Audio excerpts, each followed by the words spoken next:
Malam Bante, saya mau tanya.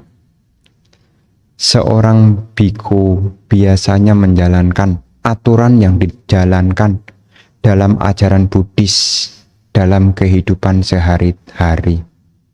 Tetapi ada jadinya kalau seorang biku tersebut tindakan tidak terpuji, seperti perkelahian antar biku di kuil Buddha yang ada di Cina, biku yang tertangkap basah karena melakukan perjudian uang di Korea Selatan, biku melakukan biku di Tibet untuk menyesatkan ajaran Buddha di provinsi Tibet yang ada di negara Cina, dan tunduk pada ajaran Partai Komunis, lalu melakukan kejahatan pada Partai Komunis, dan kasus kontroversial lainnya yang dilakukan oleh biku di negara lain. Pertanyaannya, apakah hal seperti itu bisa dikatakan sebagai seorang biku? Karena tindakan kontroversi yang dilakukan biku tersebut dapat mencemari ajaran agama Buddha Bante, dan ajaran agama Buddha pun jadi rusak karena tindakan negatif yang dilakukan biku tersebut. Jadi pembicaraan publik Bante, mohon pencerahannya. Saya mau bertanya lagi, Bante mohon maaf menambahkan sedikit pertanyaan yang kemarin Jumat.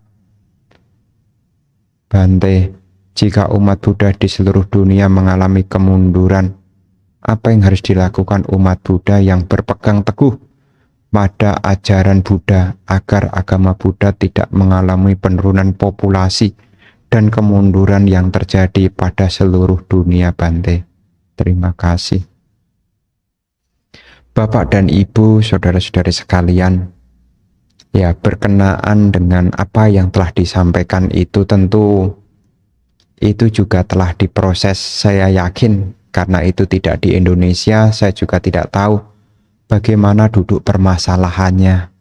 Ya, seperti apa yang tadi diceritakan, ada yang berkelahi, ada yang berjudi, ada yang mengajarkan ajaran yang tidak sesuai. Ketika itu diunggah di publik, tentu ya di dalam biku itu ada winaya. Saya yakin di dalam organisasi yang ada di sana sekalipun juga ada tindakan yang diambil karena tidak sesuai. Makanya di dalam kebikuan itu ada yang disebut winaya. Winaya itu peraturan. Ya, jika tidak sesuai dengan winaya tentu akan diproses sesuai dengan kesalahannya. Apakah ini masih dapat diperbaiki ataukah tidak? Ini kembali kepada otoritas yang ada di sana. Ya, jadi tentang perilaku yang tadi diceritakan berkenaan dengan ada beberapa kejadian-kejadian itu, ya saya yakin di sana pun juga ada winaya. Meskipun ya berbeda dengan saya, tetapi saya yakin juga di otoritas sana juga ada, yakni organisasi yang menaungi, sehingga di sana pun juga akan diambil tindakan yang tepat. Apakah biku yang bersangkutan ini nanti apakah dikembalikan sebagai perumah tangga ataukah menjalani yakni masa perbaikan? Ya, ini yang tahu yang di sana. Ya, karena ada beberapa kesalahan yang bisa diperbaiki, ada juga kesalahan yang dianggap fatal sehingga memaksa biksu tersebut atau biku tersebut harus meninggalkan persamuan. Begitu ya. Kemudian yang soal ya umat Buddha yang menurun populasinya, apa yang harus dilakukan sekarang? Tentu peran orang tua harus menyadari bahwasanya generasi yang akan datang jangan sampai terputus. Maksudnya apa? Maksudnya bagi bapak dan ibu yang punya anak, punya cucu, dekatkanlah putra dan putrinya untuk belajar Dhamma, sekaligus membiasakan perilaku Dhamma dalam kehidupan keseharian. Ini yang harus diupayakan. Karena memang juga dikatakan, memang ajaran Buddha ini nanti memang tiba masanya akan dilupakan oleh orang. Itu pernyataan dari Guru Agung Sang Buddha. Bahkan ada komentar penjelas, nanti 5.000 tahun terhitung dari Sang Buddha parinibbana, ajaran agama Buddha akan terlupakan. Sekarang sudah memasuki 2600. Jadi nanti dikatakan, ya apakah itu pasti? Ya saya juga tidak tahu. Hanya di dalam penjelas dikatakan nanti Buddha Sasana ini ya bertahan selama 5.000 tahun. Itu ada pernyataan demikian. Karena memang terus terang perilaku-perilaku di masa sekarang ini memang mulai menuruti kesenangan. Sedikit sekali yang tertarik untuk belajar, yakni belajar melepaskan. Sedikit sekali yang mau belajar ketenangan, lebih menggandrungi, lebih menyenangi hal-hal yang sifatnya kesenangan indriawi. Ya memang sebagai perumah tangga seperti bapak dan ibu, ya sebisa mungkin minimal lah berkontribusi untuk apa? Memberikan dari sekarang kepada putra dan putrinya bekal, yakni ajaran Sang Buddha. Mungkin sekolahnya di sekolah non-Buddhis, tentu itu hak bapak dan ibu menyekolahkan. Tapi jangan sampai para bapak dan ibu sampai lupa membekali ilmu ajaran Buddha. Karena nanti kalau menyerahkan sepenuhnya kepada sekolah yang di luar, yang mungkin sekolahnya tidak ada ajaran Buddhis, nanti pola pikirnya nanti juga terpengaruh. Karena namanya agama beda dengan matematika. Agama ini juga beda dengan bahasa. Karena agama ini hubungannya dengan ideologi, cara berpikir. Makanya pesan yang ingin saya sampaikan terkhusus sebagai bapak dan ibu perumah tangga yang punya anak, ya tolong jagalah anak-anaknya untuk belajar Dhamma. Kalaupun belum dibiasakan, biasakanlah. Jangan sampai orang tua berpikir, aduh kasihan Bante, sudah sibuk sekolah, mosok diajak ke wihara lagi. Nanti ketika mereka pindah keyakinan, nanti orang tua menjadi ya amat kecewa. Ya, memang agama itu pilihan masing-masing, tapi kewajiban seorang orang tua ketika anak itu masih di bawah pengawasan, kewajibannya adalah menunjukkan hal-hal yang baik serta menjauhkan hal-hal yang buruk. Tidak lain dalam hal ini adalah mengajarkan Dhamma kepada putra dan putrinya. Meskipun nanti kalau sudah dewasa, dia mau memilih agama apapun, ya itu kembali kepada pribadi masing-masing. Tetapi kewajiban awal sebagai orang tua adalah mengajarkan kebaikan, menjauhkan keburukan sesuai dengan yang diyakini oleh orang tua. Jangan sampai orang tua hanya sibuk bekerja, sampai-sampai tidak peduli dengan apa yang diyakini. Ya seperti yang kita ketahui, pencapaian duniawi memang penting. Tapi kalau tidak ingat kebajikan, hanya sibuk mengejar duniawi, hanya sibuk mengejar kenikmatan duniawi, maka nanti tidak punya timbunan kebajikan. Apalagi ditambah kalau salah pergaulan, amat disayangkan. Kehidupan yang berharga ini menjadi terabaikan. Ya, jadi nanti hal yang perlu dilakukan, ya ajarkanlah. Yang punya anak, ya ajarkanlah ya. Ajarkan tentang nilai-nilai luhur Buddhis. Termasuk juga diajarkan ritual Buddhis. Bagaimana pegang dupa, bagaimana menyalakan lilin. Kalau anak-anaknya tidak lagi pegang dupa, tidak mau menyalakan lilin, tidak mau namaskara, nanti luntur.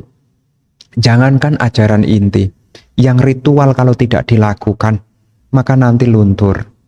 Meskipun ritual itu bukan yang utama, tapi ritual itu ibaratnya kalau makanan itu bungkusnya, ya. Kita makan, itu kita makan ya makanannya, tapi kita kadang-kadang melihat bungkusnya. Demikian pula dalam hidup beragama, ada nilai spiritual dan ada nilai ritual. Jangan sampai para bapak dan ibu terlalu fokus pada spiritualnya. Yang penting sudah baik Bante, kemudian lupa mengajarkan tentang tata cara yang sesuai. Ya nanti akibatnya ya perlu diketahui ya, nanti salah pergaulan ya, apalagi jarang mendengar dhamma, nanti cara berpikirnya akan berubah. Orang tuanya mengajak ke wihara, alasannya ada saja. Apakah capek lah, apakah ada PR lah, apakah ada kegiatan ini, kegiatan itu. Ingatlah Bapak Ibu, kebajikan kadang-kadang harus dipaksa daripada pergi ke neraka sukarela. Ya, kebajikan memang kadang-kala harus dipaksa. Jangan sampai pergi ke neraka dengan sukarela. Maksudnya apa? Kalau seseorang tidak punya kebajikan, salah pergaulan, punya perilaku yang buruk, maka perilaku buruk itu dengan sukarela menghantarkan dia ke kondisi yang tidak bahagia. Jadi meskipun ada orang mengatakan berbuat baik kok dipaksa, memang berbuat baik harus dipaksa sebagai pendidikan awal. Karena kalau tidak dipaksa, bagaimana bisa mendidik? Menunggu kesadaran, kapan sadarnya? Ya, jadi jangan sampai termakan dengan pernyataan berbuat baik kok dipaksa-paksa. Nah, kalau Anda tidak dipaksa berbuat baik, kalau pikiran kita tidak isi dengan pikiran yang baik, nanti terganti kok dengan pikiran yang buruk. Kalau ucapan kita tidak biasa kita ucapkan ucapan yang baik, nanti kita terbiasa di dalam ucapan yang buruk, termasuk juga perilaku kita. Kalau perilaku kita tidak baik, ya, kenapa perilaku tidak baik ada pada diri kita? Karena kita tidak membiasakan perilaku yang baik. Ya nanti, ya meskipun rasanya agak berat, ya tidak apa-apa. Ya ajarkanlah. Memang pendidikan ini kadang-kadang memang harus ya dikasih iming-iming lah. Ya kasih iming-iming. Ya dulu di zaman Sang Buddha sekalipun, Anathapindika punya anak. Anaknya juga sangat malas sekali kalau diajak untuk mendengarkan dhamma. Tapi ayahnya yang bernama Anathapindika ini berkehendak, timbul harapan, bagaimana ya supaya anak saya mau belajar dhamma. Akhirnya Anathapindika memberi reward. Kalau kamu mendengarkan dhamma, setelah pulang kamu bisa mengulang apa yang diajarkan tadi, nanti dikasih hadiah. Jadi dulu juga begitu, ya, dulu juga begitu. Seorang Anathapindika juga menyadari kekayaan materi tidak akan pernah mencukupi. Kekayaan materi tidak akan bisa membawa kepada alam kebahagiaan bahkan kesucian jika tidak punya dhamma ajaran Sang Buddha. Makanya Bante berpesan kepada bapak dan ibu, ya ajarkanlah dulu dari yang mudah-mudah dulu. Jangan buru-buru baru kelas 2 SD diajarin tentang Jalan Mulia Bersama 8, belajar kelas 4 SD diajarin Abhidhamma, ya tunggu dulu ya, tunggu dulu ya, ajarkan dulu seperti berdana, latihan namaskara, puja kepada Tiratana, ya, dorong untuk mau berbuat baik. Nah, ini pendidikan dasar yang sangat baik sekali. Ajak diskusi, ajak ngobrol tentang dhamma, ini baik juga. Begitu ya. Malam Bante, jika seorang biku hidup di hutan, apakah seharian hanya meditasi saja atau ada kegiatan yang lain? Apa saja kegiatan yang lainnya? Bapak dan Ibu, saudara-saudari sekalian, berkenaan dengan biku tinggal hidup di hutan. Ya, kalau biku ini tinggal sendirian, ya sebelum seorang biku tinggal di hutan, biku ini telah belajar, bukan tiba-tiba masuk hutan ya Bapak Ibu ya. Ya, nanti stres. Ya, stres kalau ndak punya bekal yang cukup. Jadi seorang biku sebelum masuk ke hutan, minimal seorang biku ini telah mengerti tentang 4 hal. Mengerti tentang Buddha Nusati, ya, merenungkan tentang Buddha Nusati.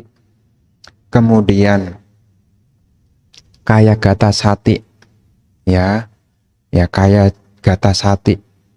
Kemudian Meta Bhawana dan Marananusati. Ya, apa gunanya ini? Ya, tentu ada gunanya. Ya, mengembangkan meta tidak lain adalah supaya makhluk-makhluk yang ada di hutan tidak menyakiti. Ya, meta, pengembangan cinta kasih. Ya, kemudian Buddha Nusati supaya ada keyakinan. Kita sekarang jadi biku, tidak ada yang mengawasi. Kita jadi biku di hutan karena kita punya keyakinan kepada Sang Buddha. Ya. Kemudian yang ketiga, ketika kita latihan sendiri, kadangkala juga bisa dilanda oleh nafsu. Supaya nafsu ini tidak menguasai, maka melihat kejijikan dari tubuh jasmani, Kaya Gata Sati. Memperlihatkan 32 bagian tubuh, dilihat kejijikannya. Serta Marananusati, supaya bersemangat, hidup tidak pasti, kematian yang pasti. Jadi seorang biku sebelum tinggal di hutan sendirian, tidak bersama dengan komunitas, tinggal sendirian, dia telah memahami sehubungan dengan yang paling pokok ini. Ya, setelah itu apa yang dilakukan? Apakah meditasi? Ada sebagian yang menghabiskan waktunya meditasi. Setelah pulang dari Pindapata, kemudian bersih-bersih tempat sekitar, menyapu, nah itu kewajiban juga. Karena tinggal di hutan kita harus menyapu. Karena kalau tidak menyapu, takutnya nanti di balik semak-semak itu ada ular. Kemudian kita jalan, bisa dipatok ular juga. Ya, kita mesti rajin bersih-bersih. Setelah itu, ya sebagian yang saya kenal, ya mereka juga tetap belajar, membawa buku, dibelajar di tempat yang sepi itu sambil merenungkan Dhamma. Ya, Sutta Mayapanya, memunculkan kebijaksanaan dari belajar. Kemudian Cinta Mayapanya, direnungkan apa yang dipelajari itu. Ya, kemudian Bhawana Mayapanya, berusaha untuk mengembangkan nilai luhur ke dalam batinnya. Jadi aktivitas ya begitu. Ya bangun pagi, ya baca parita sedikit, kemudian nanti ya pergi ke kampung, Pindapata, pulang dari Pindapata balik lagi ke dalam, bersih-bersih lingkungan sekitar. Setelah itu mau meditasi, ya terserah, mau meditasi, mau belajar, ya terserah gitu loh. Karena tidak ada kewajiban yang sifatnya harus, yang sifatnya kebersamaan. Tapi seperti tadi saya sampaikan, umumnya sebelum tinggal di sana 4 hal. Buddha Nusati, Meta Bhawana, Kaya Gata Sati, dan Marananusati. Ya, ini sebagai satu ya bagian dari pengembangan paling awal. Karena tinggal di hutan ini harus siap berani mati. Ya, berani mati. Karena memang di hutan tidak ada siapa-siapa. Ya, tapi ada beberapa wihara hutan yang memang ya sudah didesain secara modern. Ya, memang di hutan tapi ya per berapa meter masih ada kutinya. Tapi ada yang benar-benar ya memang terasing dari keramaian. Bahkan untuk masuk ke hutan itu butuh waktu jalan kurang lebih 1 jam. Jadi benar-benar terpisah dari sosial. Ada yang begitu, ada. Tapi untuk di Indonesia si rata-rata meskipun wihara hutan sekalipun tapi tetap bersama komunitas. Jarang sekali yang sendirian, jarang sekali. Meskipun ada tapi jarang sekali. Jarang sekali. Ya, yang pondok kecil terpisah jarang sekali. Meskipun ada juga tapi jarang sekali. Ya, begitu ya berkenaan dengan kegiatan.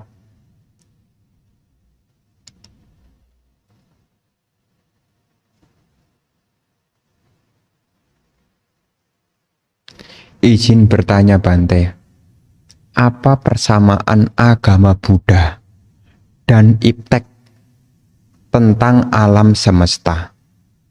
Itu saya ditanya sama temen anak saya. Soal ulangan agama Buddha, saya bingung jawabnya.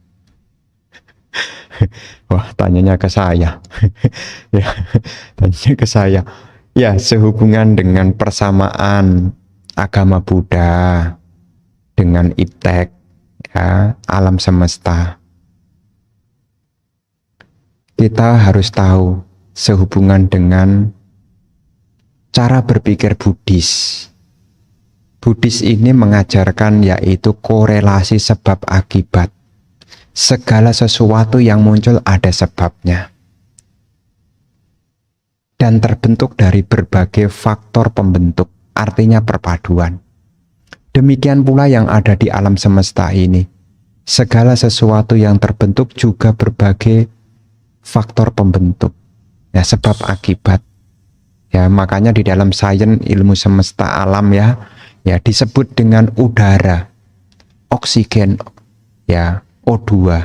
Itu kan gabungan, bukan hanya O saja tapi O2, oksigen. Ya. Kemudian karbon dioksida, CO2, kan begitu. Ya, ini kan perpaduan, tidak ada yang disebut sebagai sesuatu yang berdiri sendiri. Itu pun kalau diamati itu juga ya perpaduan. Makanya ada unsur, nanti ada proton, ada elektron, ya. Itu kalau pelajaran dulu ya. Itu kan salah satu penjelasan berkenaan dengan segala sesuatu yang muncul ada sebabnya. Ya, segala sesuatu yang muncul ada sebabnya. Dan segala sesuatu yang muncul itu ada faktor pembentuknya. Ada kondisinya. Ada kondisinya. Demikian pula bumi ini akan hancur. Itu juga ada kondisi yang menyebabkan kehancuran. Demikian pula bumi ini terbentuk lagi, juga ada faktor yang membuatnya. Ya, makanya sesuai dengan teori-teori yang ada di dalam ya alam semesta, bahkan teori tentang hujan sekalipun ya, ini kan berlaku di alam semesta, bukan hanya alam semesta itu galaksi yang ada di luar. Apa yang ada di alam semesta ini yang disebut hujan. Kalau dulu sebelum kita mengenal iptek, hujan itu ya karena ada yang menyampaikan, oh dewanya mandi makanya airnya turun. Ya, kita bisa menjelaskan semua yang muncul ada sebabnya. Air laut, air di darat menguap, kemudian naik ke atas. Setelah berkumpul, timbul panas, kemudian turun. Kan begitu penjelasannya. Inilah sebab akibat. Kemudian ada pelangi. Ya, ada pelangi. Kalau dulu sebelum kita mengenal iptek pelangi, oh ada bidadari sedang mengambil air dari sungai. Ya, setelah mengenal iptek itu pembiasan cahaya. Kita Buddhis, kita melihat apa itu ada sebabnya. Ada cahaya, ada sinar matahari, ada uapan air kesorot, timbullah warna-warni. Mejiku hibimiu, kan begitu. Ya, ini menggambarkan ada sebab akibat, dan seorang saintis, ilmuwan harus berpikir kritis, tidak boleh asal percaya. Harus membuktikan eksperimen. Ya, Dhamma itu juga ehipasiko, eksperimen. Dan Anda tidak boleh kemudian pokoknya percaya. Sama juga iptek ada tujuannya. Kenapa kita mempelajari iptek? Ada tujuannya. Buddhis juga ada tujuannya. Jadi di sini nanti kalau ditanya, yang pertama berkenaan dengan apa persamaannya Buddhis dengan sains iptek? Yang pertama, persamaan di dalam memahami segala sesuatu muncul karena ada sebabnya. Ada sebabnya. Ada kausalitas, sebab akibat. Kemudian yang kedua, seperti seorang ilmuwan, Buddhis juga mengajarkan kita untuk berpikir kritis, tidak mudah percaya, dan butuh eksperimen. Artinya pembuktian, ehipasiko. Ehipasiko bahasa agama. Bahasa sains eksperimen, lihat uji coba di dalam lab. Kan begitu. Kemudian yang ketiga, berkenaan dengan Buddhis, ya, ada tujuannya. Sama-sama ada tujuannya. Buddhis mengajarkan kita untuk mengakhiri penderitaan. Ilmu alam semesta diajarkan untuk membuka pengetahuan. Untuk apa pengetahuan itu? Untuk membantu kehidupan manusia. Jadi kita belajar sains itu sebetulnya adalah untuk membantu manusia. Jadi ada tujuannya, sama-sama ada tujuannya. Meskipun nanti tujuannya secara spiritual dan duniawi, ya, sama-sama ada tujuannya. Ya, nanti tinggal menjabarkan. Ya, kurang lebih itu yang perlu saya sampaikan. Jadi yang pertama, samanya ya mengajarkan tentang kausalitas sebab akibat. Semua yang muncul ini karena berbagai faktor pembentuk. Demikian pula kehancuran juga karena dari berbagai faktor pembentuk. Serta juga yang kedua tadi, ya sama-sama berpikir kritis, tidak mudah percaya. Harus eksperimen ehipasiko. Nah, kemudian yang ketiga ada tujuannya, Ya, mungkin itu saja yang perlu saya sampaikan berkenaan dengan persamaan. Mesti tahu dulu ya, apa itu iptek. Ya, iptek itu apa? Karena di dalam alam semesta ini, ya, kalau seseorang belajar iptek ini sangat luas sekali, ya. Namanya iptek kan ilmu, pengetahuan, dan teknologi. Kan begitu. Ya. Jadi teknologi yang digunakan ini kan sebetulnya untuk membantu manusia. Sama juga dhamma kan membantu manusia untuk mengakhiri penderitaan. Tapi iptek ini berbicara materi. Ya, berbicara materi. Begitu ya. Namo Buddhaya, Bante. Soalan saya, Bante. Di dalam Parita Etawata, bolehkah saya meletakkan nama orang yang masih hidup di rangkap Cirang Rakantu dan nama orang yang masih hidup? Terima kasih. Ya, sebetulnya sih tidak apa-apa. Tapi di dalam Etawata itu bagian terakhir itu sudah mencakup kok. Ya, Parita Suci halaman 40, halaman 50 itu kan ada kata Cirang Rakantu Mangpare. Jika diterjemahkan, semoga selalu melindungi semuanya. Ya, melindungi semuanya. Ini kan termasuk yang hidup juga. Ya, meskipun tidak menyebutkan nama, ya tidak apa-apa. Kalaupun menyebutkan juga tidak apa-apa juga. Ya, tidak apa-apa juga karena di sini sudah ada kata semoga selalu melindungi semuanya. Ya, bisa dibaca begitu, tidak apa-apa. Ya. Wandami Bante, izin bertanya. Sehubungan dengan sila keempat, apakah bercanda dapat dikategorikan sebagai omong kosong? Anumodana. Dan semoga Bante sehat selalu. Bapak dan Ibu, saudara-saudari sekalian, sehubungan dengan bercanda, ya. Ketika kita bercanda, tentu awalnya mungkin untuk hiburan.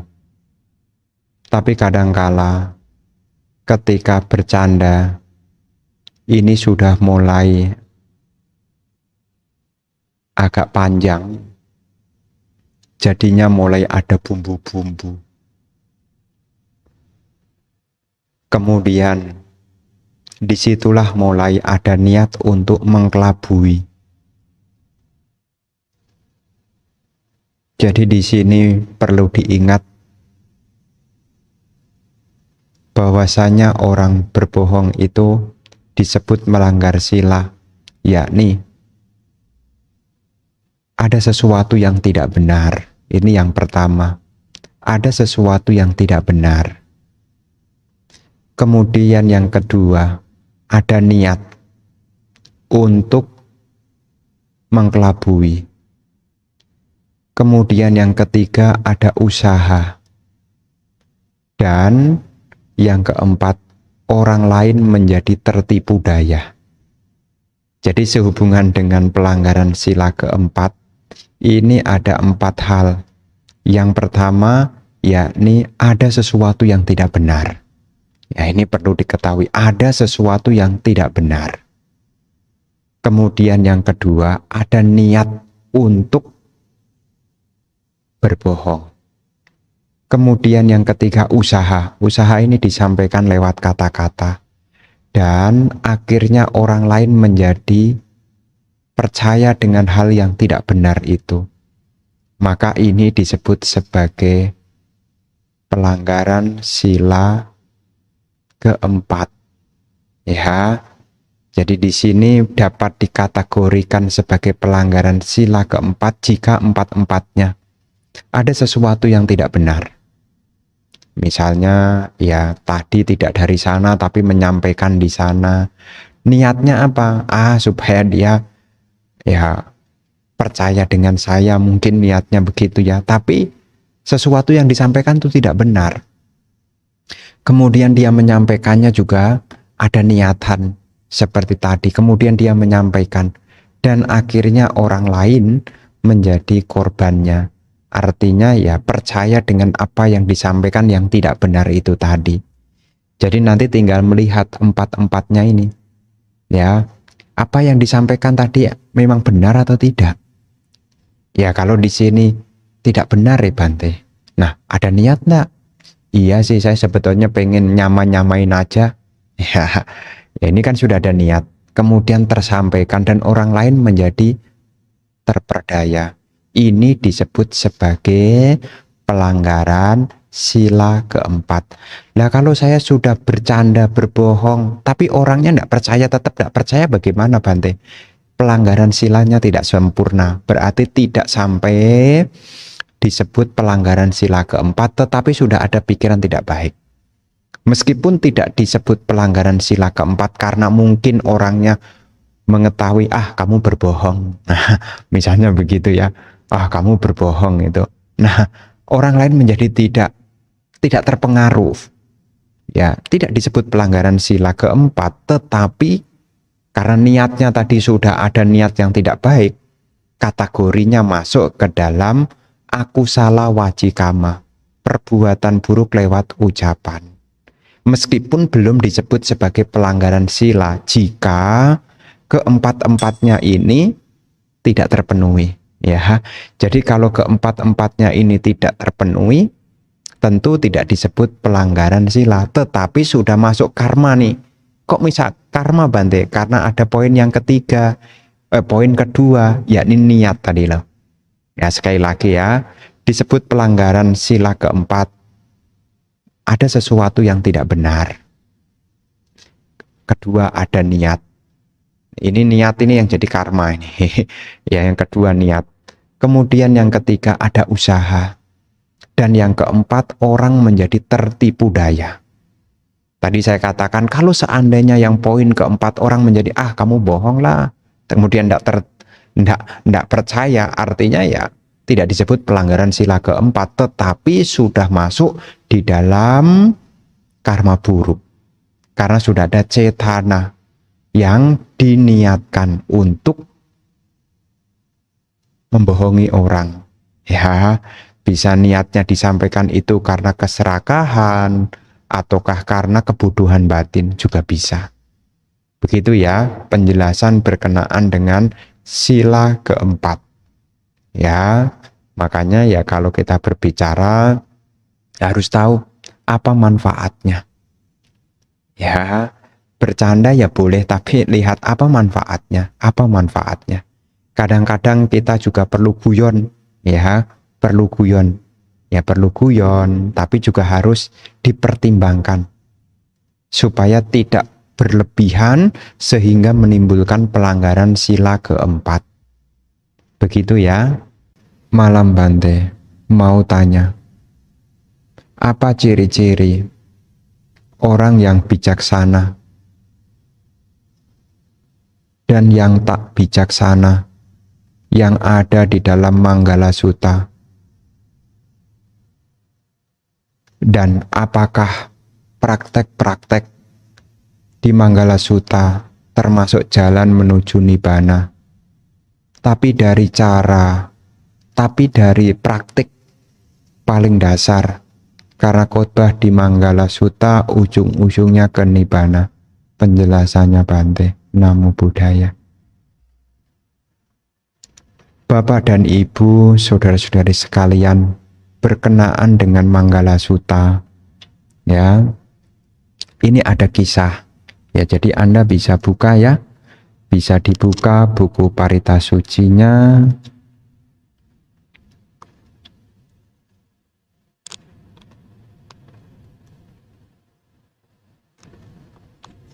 Parita Suci halaman 79. Ya. Terjemahannya ada di halaman 80. Jadi ketika kita membaca sutta, kita harus tahu latar belakangnya dulu. Nah, jadi kalau kita membaca sutta, kita harus tahu latar belakangnya dulu. Nah, di sini diawali dari kisah tentang pertanyaan yang disampaikan oleh Dewa kepada Guru Agung Sang Buddha. Karena sebelum ada pertanyaan ini, di dalam penjelasan dikatakan timbul perdebatan berkenaan dengan apa yang dimaksud dengan keberkahan itu. Timbul pertanyaan, dan pertanyaan ini tidak ada yang memberikan kepuasan. Maka di pagi hari itu, di dalam Manggala Sutta ini disampaikan datang datang sesosok dewa. Ya, jadi bukan orang. Saat itulah sesosok dewa. Ketika hari menjelang pagi, dengan bercahaya cemerlang menerangi seluruh cetawana, mengunjungi Sang Bagawa. Setelah datang menghormat Sang Bagawa, ia berdiri di satu sisi yang layak. Dengan berdiri di satu sisi yang layak itulah ia memohon kepada Sang Bagawa dengan syair berikut ini. Ini syairnya. Banyak dewa dan manusia yang mengharapkan kebahagiaan, mempersoalkan tentang berkah, mohon uraikan apa berkah utama itu. Ya, ini latar belakangnya. Guru Buddha menyampaikan di sana bahwasanya semua diawali dari teman. Tak bergaul dengan orang-orang dungu, bergaul dengan para bijaksanawan. Kenapa Bante? Kok hubungannya dengan teman? Karena di dalam sutta yang lain dikatakan, di dalam Samyutta Nikaya ada pertanyaan berkenaan dengan teman. Sang Buddha bertanya kepada Ananda, Bante Ananda, mengenai Kalyanamita. Kemudian Bante Ananda menjawab, sahabat yang baik sangatlah membantu separuh kehidupan suci. Tetapi Guru Buddha menyampaikan, tidaklah benar. Kalau seseorang punya teman yang baik, maka bukan hanya separuh tapi sepenuhnya. Ya, sepenuhnya kehidupan suci bisa tercapai. Artinya apa? Karena kalau seseorang salah di dalam pergaulan, maka segala kebajikan menjadi tertutup. Seperti saya umpamakan, kalau ini botol kalau terbuka air bisa masuk. Kalau botol ini tertutup, maka seberapa banyak air yang mau dituang tidak akan masuk. Demikianlah kalau kita punya sahabat-sahabat yang buruk. Ketika kita punya sahabat yang buruk, dia tidak mendorong kita pada kebaikan. Segala kebaikan yang akan kita lakukan tidak akan bisa berkembang. Kenapa? Salah di dalam pergaulan. Makanya di dalam Manggala Sutta disampaikan, asewana cak balana, tak bergaul dengan orang-orang yang dungu, bergaul dengan orang yang bijaksana. Apa itu orang bijaksana? Orang yang selalu mendorong kepada kebaikan. Orang yang bijaksana ini menjauhkan pada perilaku yang buruk, serta membantu kita untuk mengenalkan kita kepada dhamma-dhamma. Inilah teman yang bijaksana, bukan hanya teman yang menemani di saat kita bahagia. Tidak, teman yang bijaksana ini tahu laksana guru yang membimbing. Itulah teman yang bijaksana. Jadi teman yang bijaksana ini laksana seorang guru yang senantiasa membimbing, mengajarkan kebaikan-kebaikan, menjauhkan diri dari keburukan-keburukan, mendengarkan dhamma yang belum pernah diketahui sebelumnya, diibaratkan seperti halnya guru. Itulah teman yang baik. Nah, orang yang bijaksana itu seperti apa? Kalau kita berbicara bijaksana, ini sangat kompleks sekali. Sangat kompleks sekali. Jadi ketika kita berbicara bijaksana, ini sangat kompleks sekali. Karena orang yang bijaksana ini, secara yang paling tinggi, adalah orang yang telah mencapai tingkat kesucian. Ini yang paling tinggi. Ya, paling tinggi. Kenapa dikatakan orang yang punya kebijaksanaan yang paling tinggi adalah arahat atau mencapai kesucian? Karena beliau-beliau ini telah mampu melihat segala sesuatu sebagaimana adanya, yata buta nyana dasana. Mengerti segala sesuatu ini berubah. Sesuatu yang berubah ini tidak membahagiakan, dan mengerti di dunia ini tidak ada yang bisa disebut ini aku, ini milikku, ini diriku. Inilah orang yang bijaksana. Apa yang dilihat tanpa kemelekatan. Ya, makanya di dalam Manggala Sutta dikatakan asokang wirajang kemang. Ya, di dalam Manggala Sutta di bagian terakhir, asokang wirajang kemang etang manggala mutamang. Tiada sedih tanpa noda, penuh damai.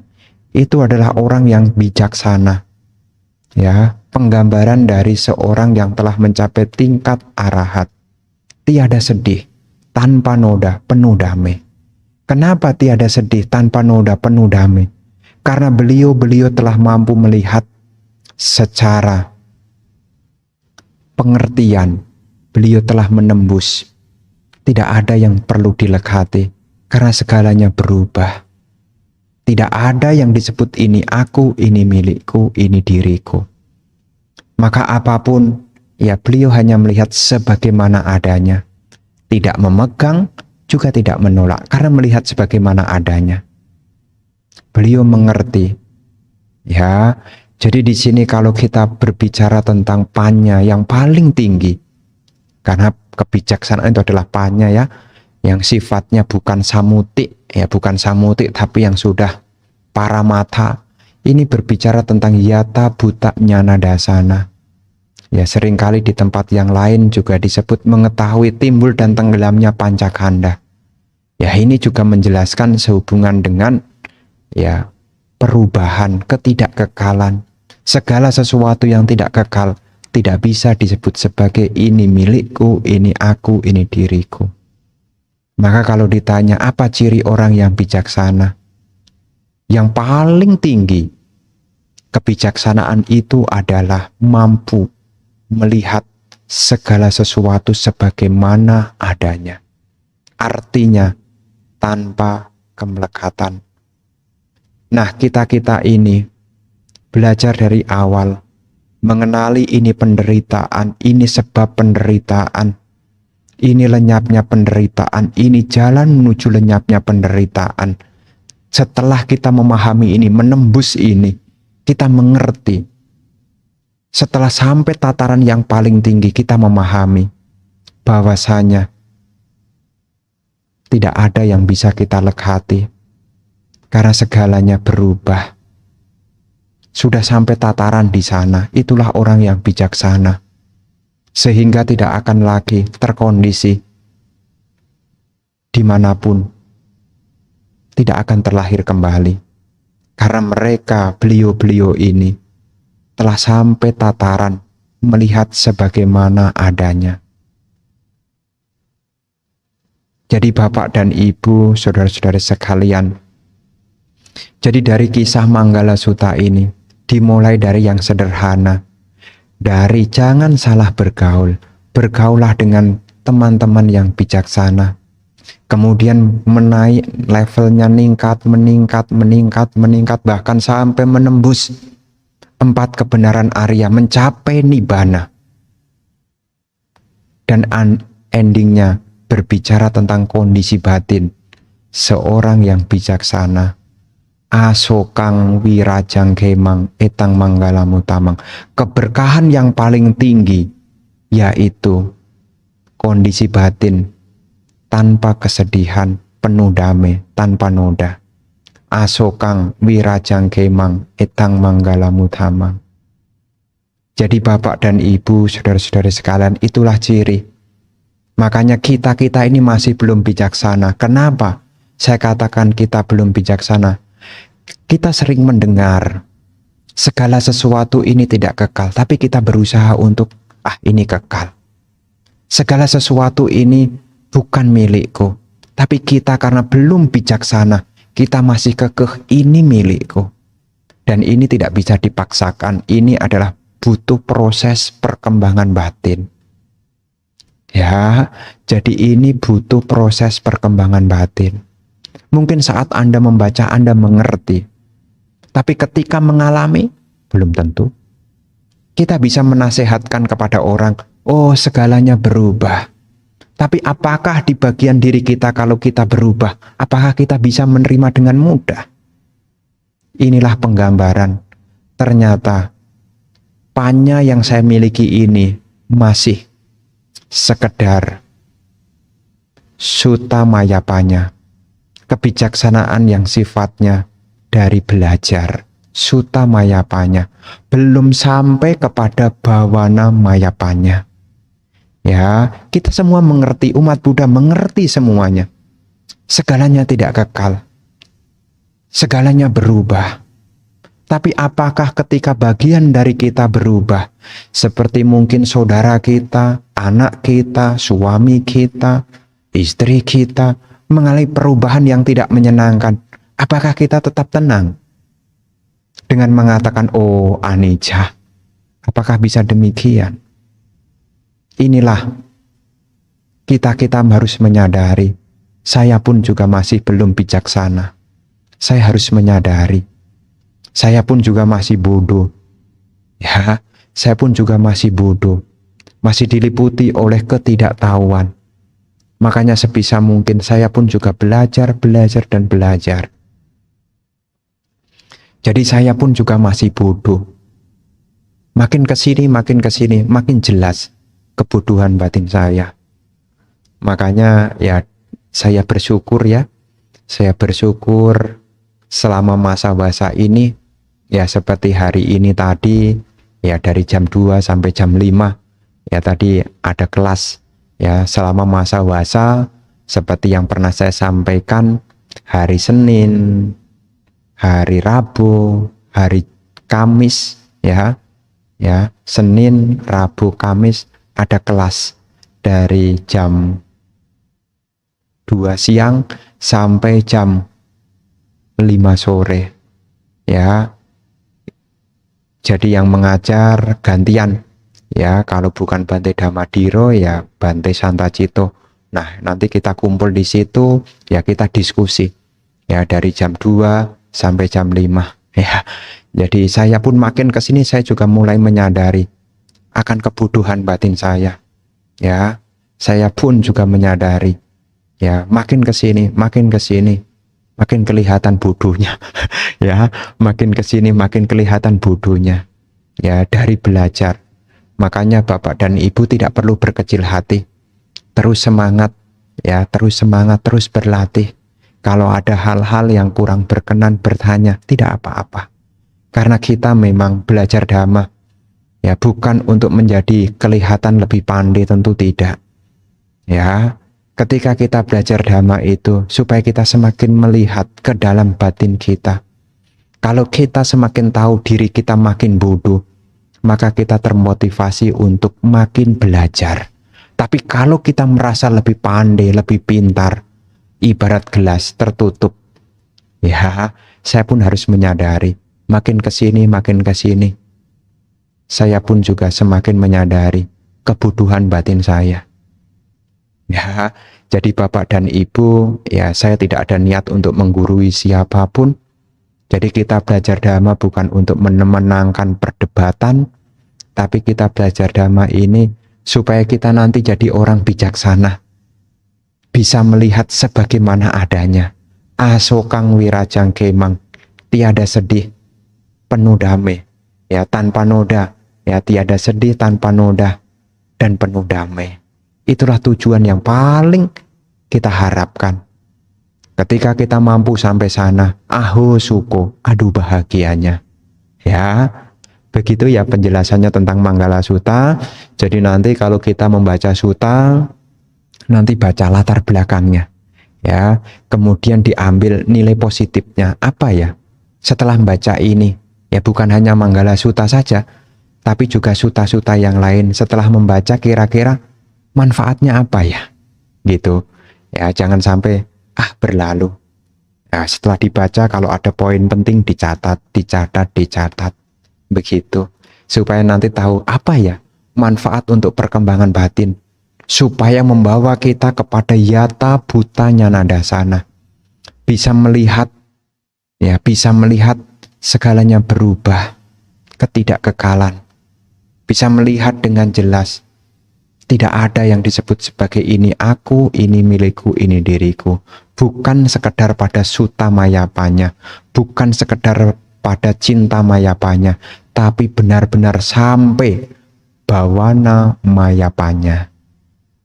Begitu ya. Namaste Bante. Selamat malam.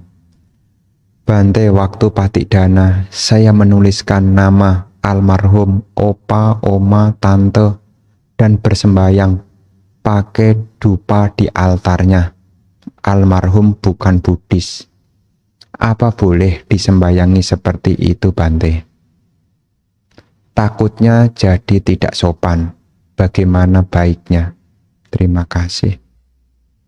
Ya, di sini Bapak dan Ibu tentu ketika Anda melakukan persembahyangan, ya, ini kan tradisinya, tradisi kita, ini bahasa kita. Ini menggunakan tradisi kita, bahasa kita sebagai ungkapan rasa terima kasih, sebagai ungkapan rasa hormat. Jadi ketika kita menyalakan lilin dupa di altar para mendiang, ini adalah bagian puja. Puja itu artinya hormat. Bahasa hormat kepada mereka yang telah meninggal di dalam kalangan Buddhis dengan menyalakan lilin dan dupa di altar mereka atau memberikan persembahan. Ini adalah bahasa secara ritual, ya, bahasa secara ritual, rasa terima kasih sekaligus rasa hormat kepada leluhur. Jadi ini tidak ada hubungannya sopan atau tidak sopan, tapi ini adalah bahasa ritual. Nah, kalau seandainya saya letakkan altar tanpa saya menyalakan lilin dupa, bagaimana, Bante? Ya tentu tidak apa-apa. Tentu tidak apa-apa. Ya, tapi kalau ada, tidak ada salahnya. Apalagi kalau Anda sambil menancapkan itu, timbul di dalam diri Anda kesungguhan hati menyampaikan harapan niat baik. Tentu saya yakin kalau seandainya mendiang mengetahui, saya yakin mendiang juga akan ikut bahagia. Di dalam 31 alam kehidupan ini, setiap orang tidak ada yang menderita karena dihormati. Semua orang akan merasa bahagia ketika dihormati. Tidak ada satupun orang menjadi tersinggung gara-gara dihormati. Tidak ada. Orang akan tersinggung kalau tidak dihormati. Makanya dimanapun, kapanpun, dengan siapapun, kalau kita memberi hormat, maka orang yang kita hormati akan menjadi bahagia. Termasuk juga kalau kita pergi ke tempat-tempat yang mungkin disakralkan. Bahkan pergi ke tempat ibadah orang lain sekalipun, kalau kita memberikan hormat dengan sopan santun, masuk meletakkan sandal di luar, itu salah satu bahasa respek. Apakah orang itu akan tersinggung? Tentu tidak. Jadi dalam hal ini perlu diketahui, jika Anda merasa di keluarga Anda berkeyakinan Buddhis, kan tidak menyinggung siapapun. Tapi kalau seandainya di antara keluarga Anda kemudian mengatakan, oh janganlah begitu, ya Anda ya tidak harus pakai dupa juga ya, tidak pakai dupa. Karena sekali lagi, dupa ini adalah simbol. Dalam tradisi masyarakat Buddhis, kita mengetahui dupa adalah simbol dari kebajikan. Ya, dalam Dhammapada kan dikatakan harumnya bunga melati, harumnya bunga mawar, bunga melati, bunga tagara, kayu cendana dapat terlawan oleh arus angin. Tapi harumnya kebajikan, dalam hal ini adalah kebajikan, tidak akan terlawan oleh angin. Artinya apa? Dupa yang kita nyalakan adalah simbol dari kebajikan. Makanya dalam ritual Buddhis ada penyalaan dupa. Jadi dupa itu bukan untuk mengundang setan. Ya, dupa itu bukan untuk mengundang setan. Dupa itu adalah makna simbolik. Ini loh, seperti dupa yang kita nyalakan, hendaknya orang hidup seperti itu. Dupa menyala seperti kehidupan. Dupa menyala ini bakal mati kok. Orang hidup juga ada awal juga bakal mati. Tapi sebelum dupa itu mati, dupa itu hendaknya mengeluarkan aroma wangi. Demikian pula orang hidup. Sebelum orang itu tutup usia, hendaknya orang itu juga meninggalkan aroma wangi. Apa itu aroma wangi? Tidak lain adalah kebajikan-kebajikan. Apakah berdana, apakah menjalankan sila, apakah meditasi. Orang yang mempraktekkan tiga hal ini namanya akan harum.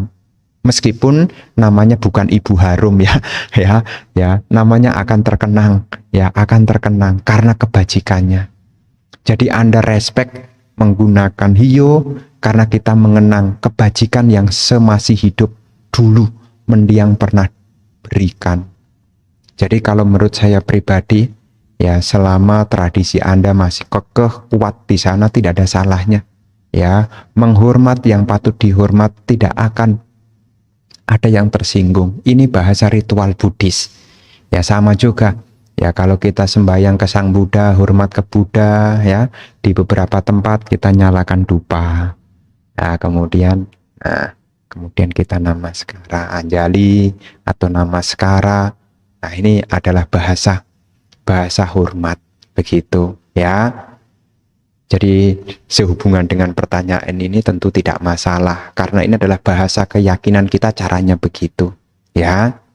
Nanti kalau ada pertanyaan Anda bisa menjelaskan, ya. Jadi saya meletakkan dupa ini adalah mengenang kebajikan. Seperti dupa yang menyala ini, saya tahu dupa yang menyala ini akan mengeluarkan aroma wangi. Demikian pula saya tahu semasih hidup saya yakin mendiang juga punya kebajikan. Dan sekarang waktunya untuk mengenang kebajikan dari mendiang. Anda bisa menjelaskan seperti itu, ya. Wandami Bante, saya ingin bertanya, bagaimana jika saya punya banyak tugas dan kegiatan yang jadwalnya bertabrakan dengan live streaming Bante? Padahal saya kalau tidak centing rasanya ada yang salah. Apa saya canting singkat sendiri saja atau bagaimana? Mohon nasihatnya. Tentu disesuaikan ya. Jadi kalau bapak dan ibu mungkin ya karena pekerjaan Anda bisa membaca ya singkat tidak apa-apa seperti hari Minggu ya sampai saja Kiryagata atau sampai Karania Metasutta, ndak apa-apa ya, ndak apa-apa. Arahang sama sang Buddho Bhagawa. Nah, kemudian setelah itu kemudian Anda bisa baca Wandana, Namo Tassa dan seterusnya, kemudian Tisarana, kemudian Pancasila, Buddhanusati, Dhammanusati, Sanghanusati, Saca Kiryagata. Kalau masih ada waktu bisa ditambahin dengan Karania Metasutta. Kalau seandainya mepet sekali bagaimana Bante? Ya Anda juga bisa singkat sampai Pancasila Buddhis. Ya enggak apa-apa, disesuaikan. Nama Karapata Arahang kalau sampai saja Kiryagata paling cuma butuh waktu 10 menit kok, malah tidak sampai. Ya nanti coba dihitung. Arahang sama sang Buddho Bhagawa Budang Bhagawantang Abiwademi Namaskara. Ya enggak usah buru-buru namaskaranya, pelan-pelan. Ya. Swakato Bhagawata Dhammo Dhammang Namasami Namaskara. Ya.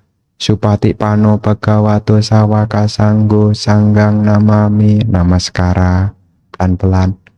Yamamha Komayang. Nah, sampai apakah Pancasila Buddhis bisa dilakukan? Ya disesuaikan dengan kondisi, tidak apa-apa. Ya begitu ya, tidak harus seperti Bante mesti ada Buddha digiting, Dhamma bigiting, Sangha bigiting, karena ini adalah tradisi kebiasaan. Ya, maka saya masih memegang tradisi kebiasaan. Apakah harus begitu? Tentu tidak, Karena di dalam kebikuan ya ada tradisi canting pagi, canting malam yang dibaca yaitu dari turun temurun. Ya, ini adalah kebiasaan dari dahulu. Sesuai dengan ya tradisi. Ya ini sesuai dengan tradisi. Nanti kalau dari tradisi lain ya nanti agak sedikit berbeda. Tapi intinya sama, yaitu melakukan puja kepada Tiratana, Buddha, Dhamma, dan Sangha. Begitu. Mengawali hari dengan puja kepada Tiratana, menutup hari juga melakukan puja kepada Tiratana. Ya, karena kita pergi berlindung kepada Buddha, Dhamma, dan Sangha. Begitu penjelasannya ya. Jadi kalaupun tidak bisa membaca panjang sesuai dengan canting yang kita baca, bisa baca sedikit. Ya, tapi dibiasakan waktunya konsisten. Ya, konsisten. Kalau misalnya jam 7 ya jam 7 itu. Oh, jam 7 apakah 10 menit ya enggak apa-apa. Ya, kalau pagi apakah jam 6 ataukah jam 5 ya disesuaikan aja. Ya, tidak harus semuanya sama, tidak. Begitu ya. Selamat malam Bante, Namo Buddhaya. Izin bertanya. Kalau sudah sering konsen pada objek, terus tiba-tiba 2 hari ini pikiran saya mengembara. Terus itu apa tetap berusaha teguh memperhatikan napas atau kembali memperhatikan tubuh jasmani?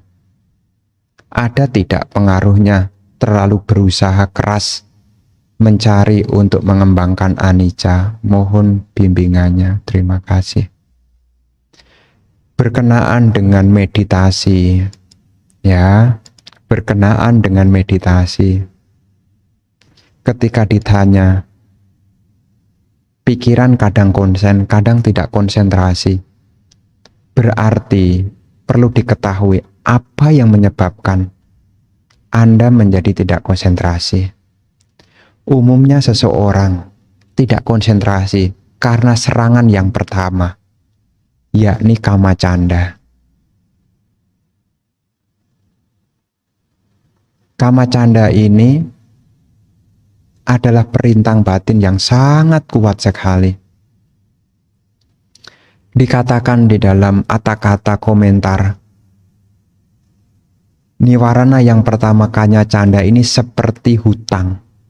Orang yang ditagih hutang. Ya, kalau orang ditagih hutang, maka tidak akan punya ketenangan. Ditagih hutang. Sehubungan dengan kama canda juga sama, seperti orang ditagih hutang.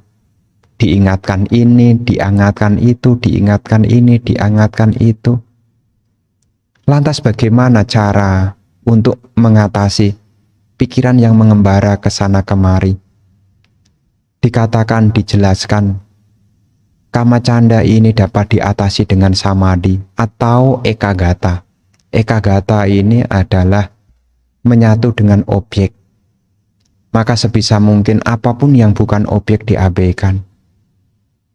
Ya, dimulai dari ambillah posisi duduk yang nyaman.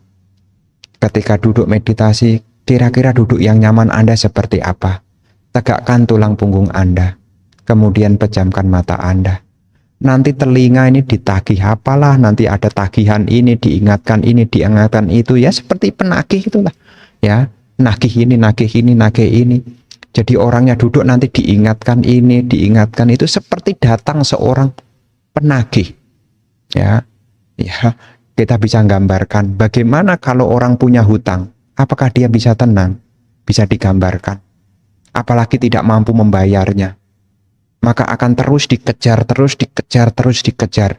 Demikianlah kama canda yang diibaratkan seperti orang yang punya hutang. Kepikiran ini, kepikiran itu, kepikiran ini, kepikiran itu. Maka sebisa mungkin ketika Bapak dan Ibu meditasi, coba munculkanlah perhatian pada jasmaninya. Jangan beri kesempatan pikiran untuk mencari objek keluar. Jangan beri kesempatan. Ya, ibaratnya kalau ada orang yang ngetuk pintu Anda, jangan buka pintunya. Kalau Anda merasa terganggu, diam saja. Mau ketuk-ketuk, diam aja. Nanti yang ngetuk itu akan pergi. Ya, ting tung, ting tung, ting tung, ting tung. Ya, kalau ada orang nyalakan bel, ting tung, ting tung, ting tung, Anda diam di rumah itu. Diam di rumah itu. Maka nanti yang mengingatkan itu akan pergi. Demikian pula saat Anda meditasi, diingatkan ini, diingatkan itu, ting tung, ting tung, ting tung. Kembali ke napas. Mantaplah. Menetap mantap kokoh bersama napas Anda. Setiap tarikan, hembusan, setiap tarikan, hembusan, setiap tarikan, hembusan dilatih. Saat menarik, saat menghembuskan, saat menarik, saat menghembuskan, ya, dilatih. Meskipun ada tang tung, diingatkan ini, diingatkan itu, diam saja. Tegakkan tulang punggungnya. Rasakan napas masuk, napas keluar, napas masuk, napas keluar. Jangan sekali-sekali buka pintu, nanti tamunya datang. Ya, kalau sudah ada ting tung diingatkan ini, kemudian Anda buka pintunya, nah tamunya masuk. Kalau sudah tamunya masuk, diajak ngobrol, tamunya lupa pulang.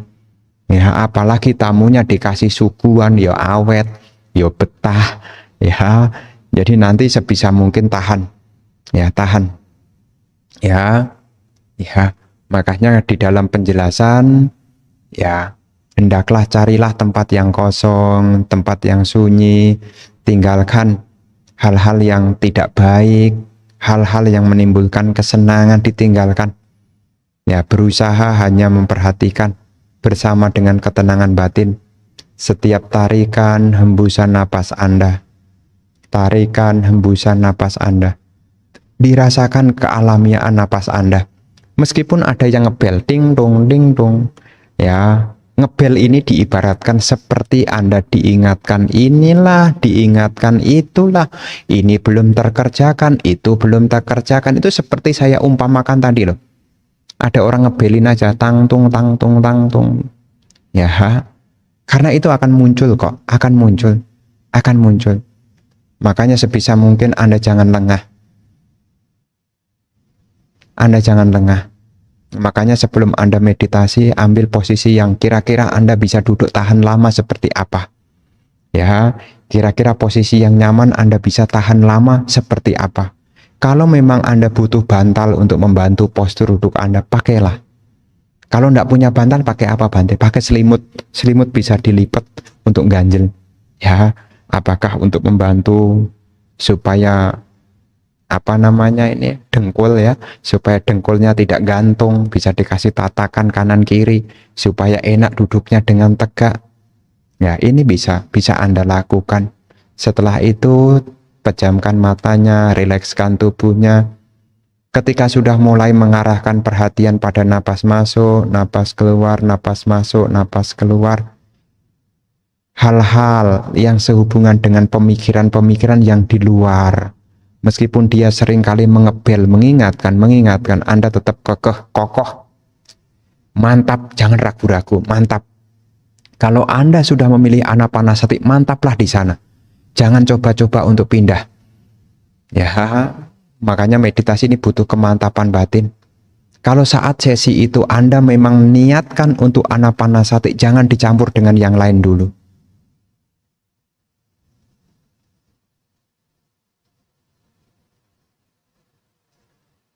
Bisa dilatih begitu.